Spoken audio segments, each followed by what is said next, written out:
on se retrouve aujourd'hui pour identifier les différents agents économiques.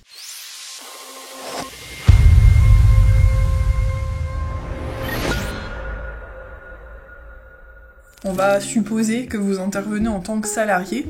Donc l'idée c'est de comprendre au sein de votre entreprise quelles vont être, alors soit en tant que chef d'entreprise, soit en tant que salarié d'ailleurs, d'essayer d'identifier quelles vont être les relations que vous allez tisser avec les autres agents économiques. Donc là on parle bien de ce point de vue-là. Vous allez voir d'ailleurs que selon les différents points de vue, là on va bien parler de liens économiques, donc de flux économique, donc on va voir plus en détail ce que c'est, mais que finalement ça va permettre de faire le lien avec d'autres domaines, puisque ça fait le lien justement avec éventuellement le droit des contrats, avec la responsabilité, etc. Donc là simplement c'est un changement de point de vue qui va permettre d'avoir une vision un petit peu plus globale des choses. On va d'abord, dans un premier temps, identifier les différentes catégories d'agents économiques.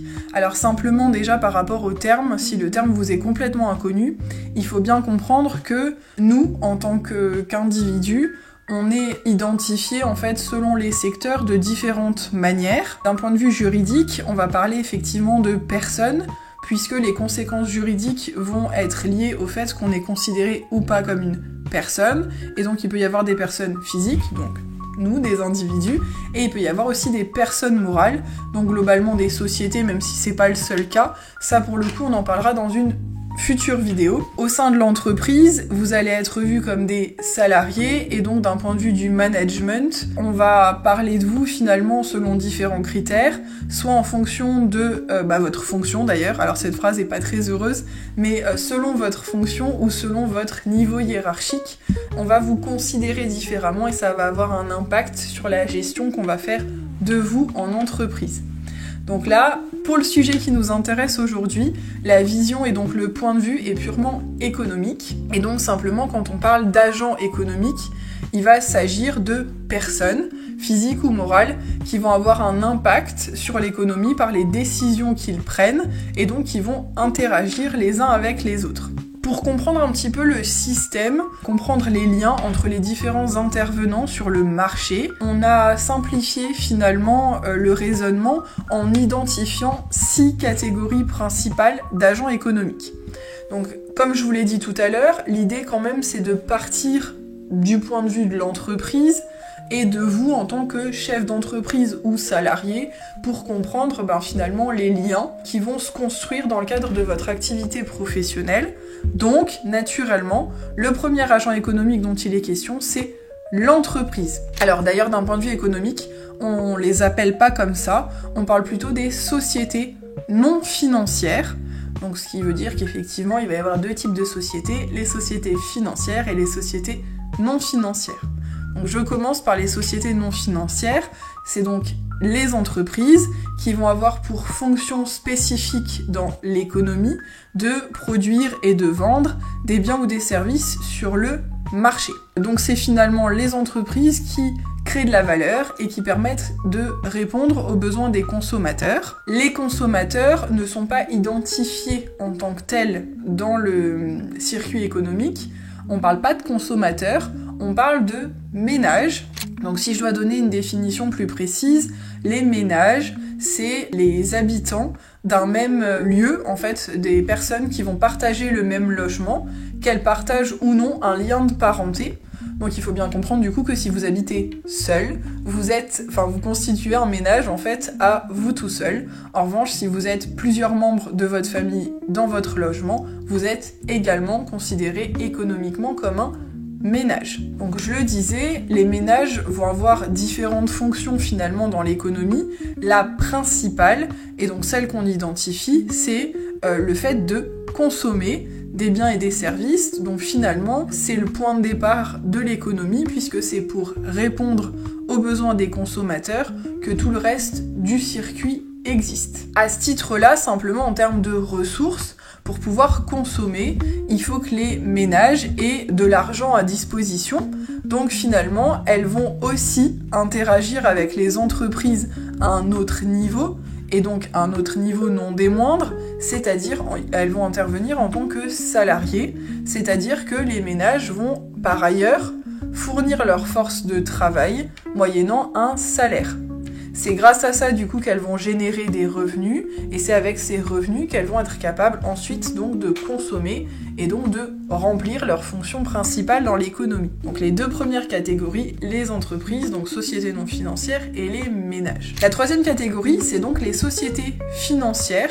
Alors on peut être un petit peu surpris du fait qu'on parle de sociétés et pour les entreprises et pour les banques, mais finalement, je me permets de faire une petite parenthèse, c'est pas si surprenant que ça en fait. Si je détaille un petit peu la fonction des banques, leur vocation dans l'économie, c'est bien de fournir des crédits ou des services financiers moyennant un intérêt. Là où les entreprises créent et fournissent des biens ou des services à destination de la population. Donc vous vous rendez bien compte que finalement la fonction est assez proche. La seule chose, c'est que dans un cas, on parle bien de force de travail des individus, donc d'un service, ou de réellement création de biens. En revanche, concernant les banques, finalement, c'est une commercialisation de l'argent. Elles mettent à disposition des moyens financiers et elles le commercialisent dans le sens où pour y avoir accès, vous devez rémunérer la banque. Donc du coup je reprends par rapport à la fonction dans l'économie. Effectivement, l'objectif finalement des banques, c'est de financer l'économie. Donc elles vont fournir des crédits et des services financiers moyennant un intérêt ou alors le paiement des services qui sont fournis. Si je détaille un tout petit peu cette partie sur le financement, quand on va dans le détail en fait et qu'on parle des sociétés financières, on dit aussi que c'est un financement indirect et on parle de financement externe et on dit intermédiaire. C'est-à-dire qu'il y a un intermédiaire, vous financez pas vous en direct, il y a bien une personne en plus qui intervient dans le système pour vous donner de l'argent. Donc là vous avez 3 intervenants sur le marché économique, il nous en manque encore 3, donc simplement je vais détailler les autres. La première, je pense qu'il va vous paraître assez naturel, c'est les administrations publiques. Donc pour faire simple, c'est l'État, et donc il va y avoir l'État et de façon centralisée, donc en fait le pouvoir exécutif, législatif, qui vont fixer les règles, etc. Et vous allez avoir aussi les intervenants plus locaux avec les collectivités territoriales. Pour autant, au niveau de l'économie, il va y avoir le fait qu'elles vont fournir des services publics et en fait, pour ce faire, elles vont récolter des taxes et des impôts. Derrière, donc du coup, ça vient aussi encadrer l'activité économique par la réglementation. Donc il y a plusieurs choses à en dire. Déjà, elles fixent les règles de droit qui vont permettre de faire fonctionner le marché économique. D'un point de vue fiscal, du coup, c'est aussi l'État qui fixe les règles. Donc ça permet de savoir comment vont être imposées, taxées les différentes activités économiques. Et enfin, elles ont un pouvoir de sanction si jamais les règles ne sont pas respectées. Il nous reste donc 2 catégories. Les associations, qui sont pas appelées comme ça d'un point de vue économique, ce serait trop facile. On parle d'institutions sans but lucratif au service des ménages. Donc je reprends, les institutions sans but lucratif au service des ménages. Le terme est un peu barbare, mais en gros ça va être les associations. L'idée c'est qu'elles vont fournir aussi des services qui sont non marchands, donc en fait qui ne sont pas vendus sur le marché à des personnes. Alors il y a 2 types de bénéficiaires.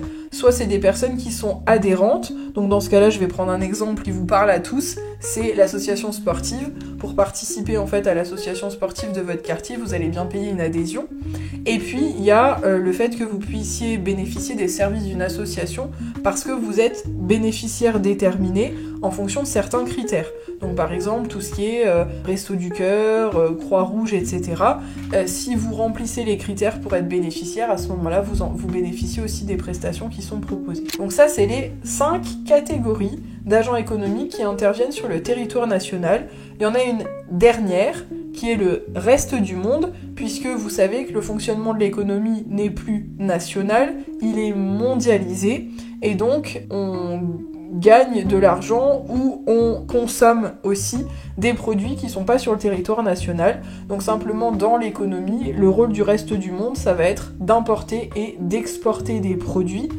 Si je vais un petit peu plus dans le détail, la valeur en fait de cette importation-exportation, elle est déterminée par ce qu'on appelle la balance commerciale, c'est-à-dire le rapport entre ce que un pays va importer et exporter.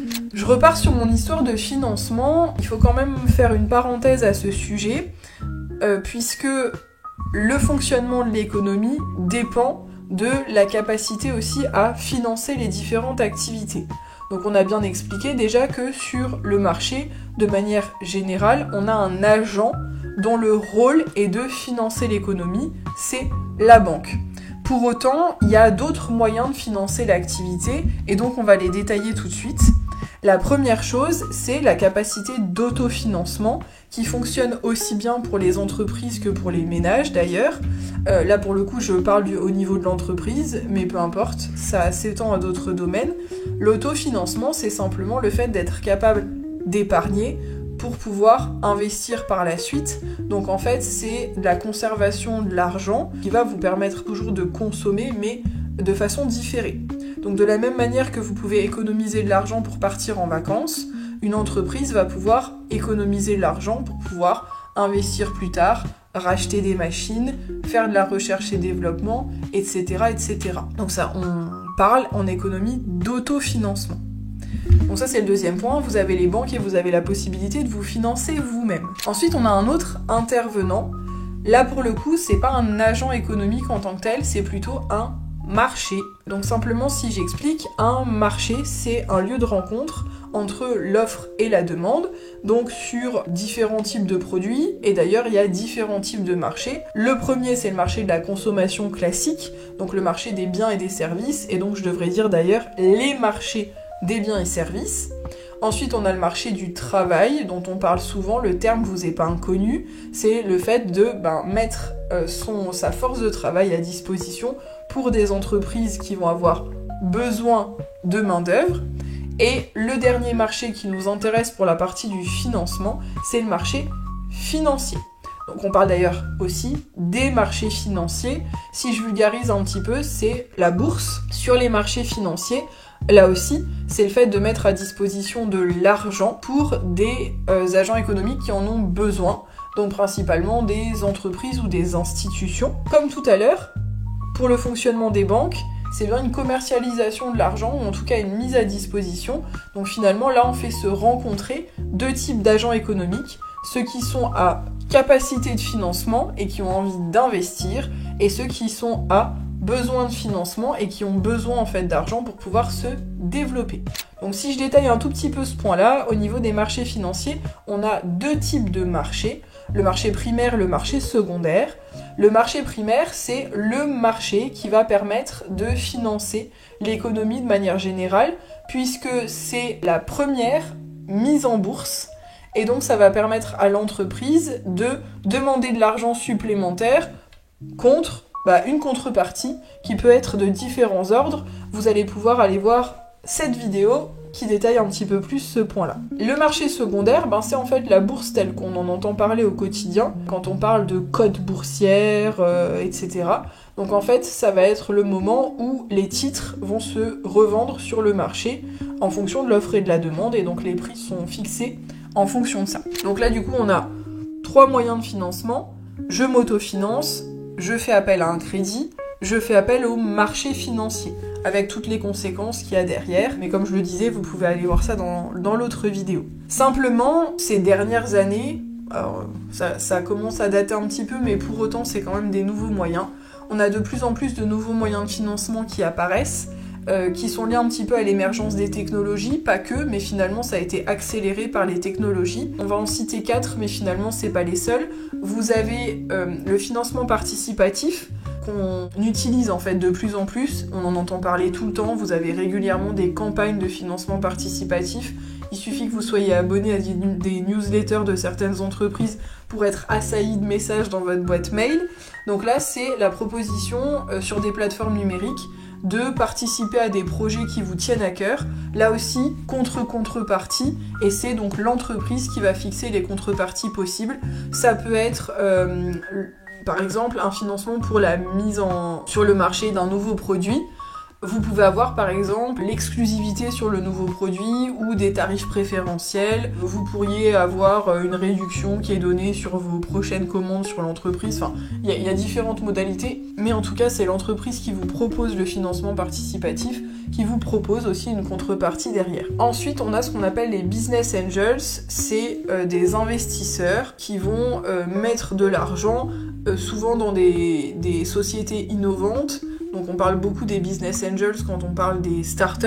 Donc simplement là aussi, si je dois faire une toute petite parenthèse, les startups, c'est pas un fonctionnement d'entreprise classique, c'est des entreprises qui sont à fort potentiel de développement et qui des fois en fait commencent à lever des fonds tout au début de leur existence, là où en fait elles n'ont pas créé grand chose, mais où en tout cas il y a un potentiel derrière et en fait on investit sur le potentiel de création de valeur qui intervient par la suite. Ensuite on en a deux derniers, alors dans les exemples qu'on vous donne, mais en tout cas dans ceux qui sont le plus courants, on a le love money, c'est le fait de faire appel aux membres de sa famille ou à ses proches pour investir dans son business et donc de pouvoir ensuite développer son activité. Et le dernier, c'est le financement solidaire.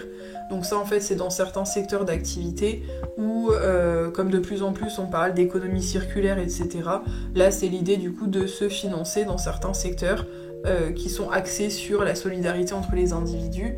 Et donc ça aussi, ça se développe énormément, puisqu'en plus, souvent, il y a une idée qui s'associe de développement durable. Voilà pour la partie du financement. Donc simplement, pour bien comprendre le fonctionnement global, on a dit qu'on avait différents intervenants sur le marché, qui sont donc appelés en économie des agents économiques.